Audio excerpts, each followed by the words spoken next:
안녕하세요. 자, 이제 두 번째 여러분하고 판례 스터디, 20년 판례 스터디죠? 해보겠습니다. 어, 지난 시간에 이제 말씀드렸듯이 영업 양도인의 채권자가요, 채무인 사실 없음을 처음에는 몰랐다가 나중에 알게 됐네요. 그럴 때 영업 양수인이 변제 책임을 질까요? 문제죠. 영업 양도할 때. 영업 양도는 잘 알아두셔야 되죠. 판례도 많이 나와 있고. A가 B에게 영업 양도를 했는데, 이제 상호 속용, 그죠? 속용 양수인이에요. 상호를 계속 사용하고 있었단 말이죠. 그럴 때 이제 A에 대한 채권자 갑이에요. 갑이 이 양도할 때는 몰랐어요. 양도는 몰랐는데, 나중에 알게 된 거죠. 양도할 때 나중에 채무 인수를 안 했다는 거죠. 인수하지 않은 것을 알게 된 거야. 그랬을 때도 B가 상호소경 양수인으로서 이렇게 책임을 져야 되느냐 이 말이지. 알겠죠? 그 문제입니다. 원래는 알고 있으면 채무 인수 사실이 없는 것을 처음부터 알고 있었으면 상호소경을 한다 하더라도 책임질 필요가 없잖아. 그죠? 그런 거죠. 근데 처음에는 몰랐다가 나중에 알게 된 거예요. 이랬을 때 할 거냐? 이 부분이죠. 충분히 나올 가능성이 있는 그런 법리가 이제 확장되는 부분입니다. 여기서 사안은 그렇습니다. A는 2014년 6월 2일경에 B 태평양 오션과 그죠? B와 카지노 영업에 필요한 자산 부채 및 권리 의무에 관한 영업 양수 계약을 지켰다. A가 B와 영업 양수 계약을 체결한 거죠. A가 B와 A는 계약에 따라 카지노 영업 비품 일체, 영업장 건물 시설물 일체 시설물에 관한 임대차 계약상 임차인 지위, 관련 법률에 따라 B가 취득한 카지노 허가 등을 다 그 자산을 전부 양수하되 채무에 대해서는 B로부터 고용 승계하는 직원들에 대한 퇴직금 채무만 인수하고 다른 건 인수 안 했어요. 아시겠죠? 그러니까 무슨 말이냐면 B가 이렇게 누구에게 A에게 넘겨주는 상황이죠. 그래서 A가 영업 양도를 받는 거죠. 양수인이 되는 거죠. B가 양도인이 되는 것이고 다른 채무는 인수 안 했어요. 알겠죠? 근데 A는 퇴직금 체납 채무 외에 대해서 자신의 책임이 없음을 등기하거나 채권자인 C에게 통지하지 않았어요. 다른 채무를 인수하지 않는다는 것을 알려주지 않았단 말이에요. 채권자 누구? C라고 합시다. 채권자. 알겠죠? A는 안 알려줬어요. 통지하지 않았어요. 그리고 A가 카지노 영업을 양수하고 영업 명칭을 계속 속용했다는, 계속 사용했다는 거죠. C는 영업 양도에도 불구하고 환전 채무가 A에게 인수되지 않았음을 몰랐어요. C는 그때 몰랐단 말이야. 영업 양도 당시에는 어때요? 몰랐다는 뜻이에요. 몰랐다. 알겠죠? 그런데 영업 양도 계약이 이루어진 때로부터 7개월이 경과할 무렵에 2015년 1월경에 C는 뭐야? 환전 채무 불인수 사실을 알게 됐네요. 채무 인수하지 않았다는 걸 알게 됐죠. 이럴 때 영업 양도인 B에 대해서 보전 처분 등의 조치를 취하지 않았어요. 그리고 이런 상황이에요. 이랬을 때 C가 A에게 어, 계속적으로 속용을 하기 때문에 그 어떤 영업 양수인의 책임을 A에게 물을 수 있냐 이 말이죠. 알겠죠? 물을 수 있냐 이 말입니다. 가보겠습니다. 쟁점은 이거였어요. 일단 상호 속용하는 영업 양수인의 책임을 정하는 상법 42조 1항의 규정이 취지를 한번 살펴볼 거고 뭐 여러 번 나온 거지만 우리 판례는 이렇게 완결성을 있게 알아주는 게 좋아요. 왜 그러냐면 객관식 선택형을 낼 때도 그렇고 사량도 낼 때 그렇고 요 한 통째 그죠? 통째로 그 판례에서 나온 쟁점들을 같이 혼합해서 선택형 5가지를 만들거든요. 알겠죠? 그렇기 때문에 알아둬야 된다. 사령도 마찬가지로 거기에서 쟁점을 뽑아내는 거니까 알아둬야 되는 거죠. 반복했던 거라도 과거에 나왔던 거라도 지금 여기서는 확인을 해야 되는 것입니다. 자, 그 다음에 두 번째도 이것 다 나왔던 겁니다. 영업 양수인 상호 자체가 아니라 옥호, 집, 그죠? 건물 이름, 영업 표지를 소개하는 경우에도 상법 42조 1항 유추정됩니까? 적용됩니다. 이건 여러 번 나왔던 판례고 여기서 다시 확인한 거고요. 그 다음에 이제 거기서 좀 이론적으로 발전해 나간 건 바로 요 두 가지가 되는 것이죠. 두 개의 쟁점이었는데 하나는 채권자가 영업 양도 무렵 채무 인수 사실이 없음을 알지 못했어요. 못한 경우 상법 41항에 따른 영업 양수인의 변제 책임이 발생하는지. 그죠? 어, 영업 양도 당시 몰랐으니까 알지 못했잖아요. 그렇기 때문에 변제 양수인은 변제 책임집니다. 알겠죠? 맞죠? 그래야 되는 거죠. 그런데 그 이후에 더 나아가서 그 이후에 채권자가 채무 인수 사실이 없음을 알아버렸다는 거죠. 알아버렸을 때 이미 발생한 영업 양수인의 변제 책임이 그럼 소멸되는 건가? 알겠죠? 제가 알았으니까 나중에 악의가 되어버렸으니까 이 부분인데 우리 판례는 소극적으로 봤다. 알겠죠? 이렇게 보는 거예요. 충분히 의미가 있죠? 중요합니다. 그렇죠? 조금 이렇게 발전해 나가는 요 판례, 뭐 앞에 건 다 그렇다더라도 이 발전해 나가는 요 두 개의 쟁점은 여러분이 숙지를 해야 되는 부분이죠. 언제든지 나올 수 있다. 자, 그럼 우리가 상법 42조 관련 조문을 한번 눈으로 봐야 되겠지. 그래도 상호를 소경하는 양수인의 책임이에요. 소경하는 자의 책임이에요. 이랑 상호를 계속 사용한단 말이죠. 그럴 때 양도인의 영업으로 인한 제3자에 대한 채권 있잖아요. 제3 채권. 양수인도 변제할 책임이다. 알겠죠? 상호 소경 양수인의 책임이다. 물론 이거는요, 책임지는 것은 양수인 영업 양도 받은 다음에 지체 없이 양도인의 채무에 책임이 없음을 등기한 경우 하나고, 아니면은 양도인과 조심해야 돼요. 양도인과 양수인이 지체 없이 그 채권자에 대해서 통지를 하잖아요. 그럼 이때는 통지받은 제3자에 대해서도 책임 안 져요. 근데 조심할 게 있죠. 앞쪽, 뒤쪽. 등기해버리면 모든 채무자에 대해서, 모든 채권자에 대해서 책임 안 져요. 근데 후단에 양도인과 양수인이 특정인에게 통지를 하잖아요. 채권자에.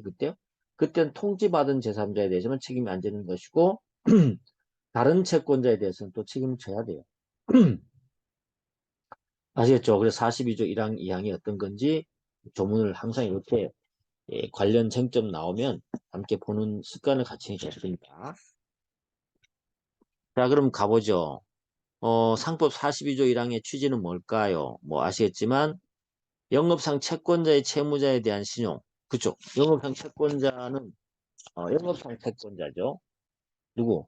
영업하는 채무자에 대한 신용은 뭘 보고 돈을 빌려주거나 물건을 줬겠습니까? 그죠? 채무자의 실제 영업하는 영업재산의 담보를 갖고 준 거잖아요. 그렇죠? 그런데 이게 대부분이에요. 근데 실제 영업 양도 이루어져 버리면 어때요? 채무를 인수를 해버리면 상관없지만 인수하지 않고 영업재산을 양도해버렸다? 그럼 어때요? 채권자의 채권이 영업재산과 분리되어 버리죠. 담보가 되지 않는단 말이에요. 그럼 채권자를 해치게 되잖아요.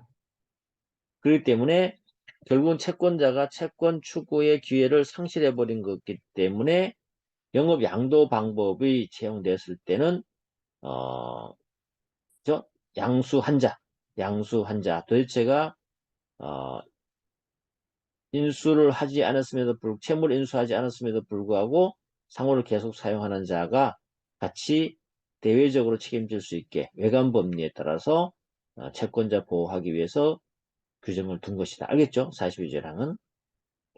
그 다음에 뭐 상호 자체에 대한 명칭이 아니고 상호 자체가 아니고 옥호 영업 표지인 때도 그것이 만약 영업 주체를 나타내는 것으로 사용될 때는 채권자가 영업 주체의 교체나 채무 인수 여부 등을 용이하게 알 수 없다는 점. 그렇죠?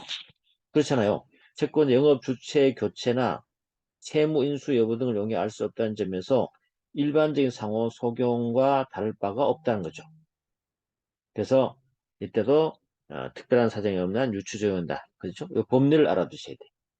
나중에 이제 뭐 사령이나 이런 것, 답안을 쓸 때나 아니면 선택형으로 자주 나오니까 알아두셔야 된다. 그죠?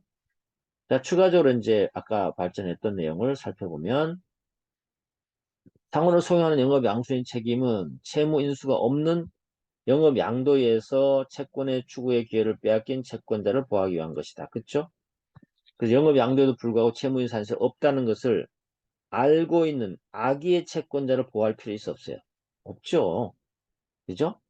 물론 이 채권자 악이라는 점에 대해서 주장 증명 책임은 영업 양수인이 해야 되겠지만 그렇죠. 이미 채무인수 사실이 없다는 걸 알고 있는 자에게는 돈 갚을 필요 없어요. 네 번째, 채권자 영업 양도 당시에 세무인수 사실이 없음을 알고 있었는데 그 무렵 알게 된 경우에는 그죠? 어, 영업 양수인 변제책은 발생하지 않습니다.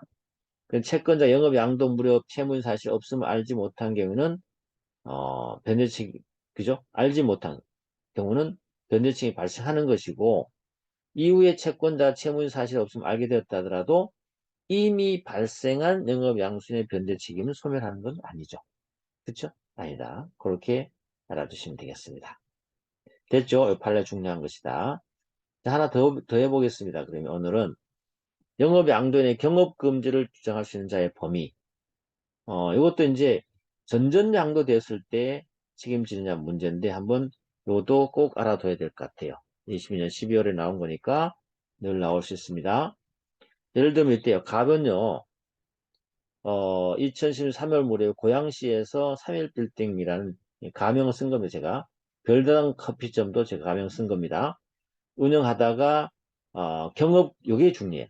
경업금지 약정 없이 A에게 양도를 했어요. 알겠죠? 경업금지 약정 없이. 경업금지 원래 약정해야 되잖아요. 그죠?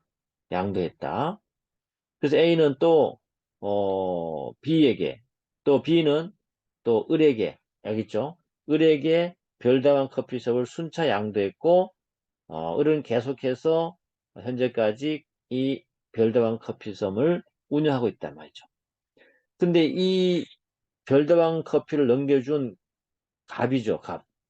처음 넘겨준 양도인이 그때부터 계속해서 2019년부터 해서 현재까지 같은 건물에서 별다방이 아니고 이번엔 달다방 커피 판매점을 계속 운영하고 있다는 거죠. 이랬을 때 전전 양도받은 을이 처음 양도한 갑에게 경업금지 청구권을 행사했어요. 이 행사가 가능할까요? 전득자잖아요, 전득자. 이 부분입니다. 그래서 이렇게 갑이 누구에게 별다방을 A에게 양도하고 그 다음에 A는 B에게 양도하고 그 다음에 B는 또 을에게 양도했어. 그래서 지금 운영하고 있는 자야. 운영. 근데 갑이 계속 같은 건물에서 커피점을 하고 있는 거죠. 운영. 할 때 이렇게 전득된 자, 직접 양도받은 자가 아닌 전득된 을이 이렇게 갑에게 경업금지 청구할 수 있냐 이 말이죠. 청구. 알겠죠? 야, 너 왜 같은 건물에서 양도해놓고 너 커피점 운영하냐? 알겠죠? 할 수 있겠냐 이 말이죠. 가보겠습니다. 쟁점은 그겁니다. 영업 원래는 두 가지 쟁점이 전득자가 할 수 있는 하나하고 그 다음에 영업 양도 계약에서 경업금지에 대한 내용을 적지 않았어요. 정함이 없어요. 경업금지를 규정을 적지 않았단 말이죠. 원래 약정해야 되거든요. 이랬을 때 영업 양수인이 양도인에게 경업금지 청구 행사할 수 있는지 하는데 우리 판례는 할 수 있다고 했어요. 왜? 영업 양도에서 영업 양도가 난 다음에 그 자리 옆에 자리에서 바로 계속적으로 영업한다는 것은 영업 양도 제도 자체를 몰각시키는 거예요. 그죠? 당연한 거고. 그 다음에 영업이 다시 동일성 유지한 채 전전 양도됐을 때 마지막 영업 양수인에게 경업금지 청구권과 이에 관한 양도에 관한 통지 권한이 함께 넘어가는지 이 부분이 쟁점이 됐던 건데 넘어간다고 했습니다. 이미 결론 나왔죠? 그래서 우리 조문을 한번 가보세요. 41조. 영업 양도인의 경업 금지가 있잖아요. 영업 양도할 때는 다른 약정이 없으면 뭐라 했어요? 약정이 없더라도 다른 약정이 없더라도 양도는 10년간 동일한 그죠? 동일한 특별시 광역시군에서 동종 영업을 하지 못한다. 약정이 없더라도 10년간 못하도록 돼 있잖아요. 알겠죠? 약정이 없더라도 10년간 못하도록 돼 있기 때문에 당연히 경업하면 안 된다는 뜻입니다. 설령 약정했다 하더라도 20년을 초과하지 마라. 이렇게 된 거죠. 그러니까 1항은 약정이 없더라도 10년간 경업 못하게 된 거고 2항은 약정하더라도 10년 초과하지 않은 범위에서 경업 금지할 수 있다는 그런 거죠. 이해됐죠? 그럼 결론 나왔어요. 보시면 영업 양도한 후에도 이렇게 경업을 못하게 하는 이유는 뭐예요? 영업 양도는 유명무실해지고 영업 양수인은 부당한 손실을 보게 될 수밖에 없고 결국 영업 양도의 실효성을 높이고 양수인을 보호하기 위해서는 당연히 경업을 제한할 필요가 있어서 이렇게 두게 된 것입니다. 취지는요. 그 다음에 두 번째 쟁점. 동일성 유지한 채 전전 양도됐을 때 최초 영업 양도인이 인근에서 동종 영업한다면 이건 영업 양도의 실효성을 제한하는 게 맞죠. 그래서 최초 영업 양도인과 전전 영업 양도인들 사이에서도 이러한 41조 1항에 대한 경업 금지의 취지가 참작된다는 것은 적용돼야 된다고 판례가 얘기한 거예요. 이해됐죠? 그리고 영업 양도 계약에서 경업 금지에 관해서 정함이 없더라도 우리 41조 1항은 경업 금지 청구권 행사할 수 있도록 했잖아요. 언제까지? 10년. 10년은 약정을 하지 않더라도 경업 금지 규정을 두고 있잖아요. 그죠? 행사할 수 있는 거죠.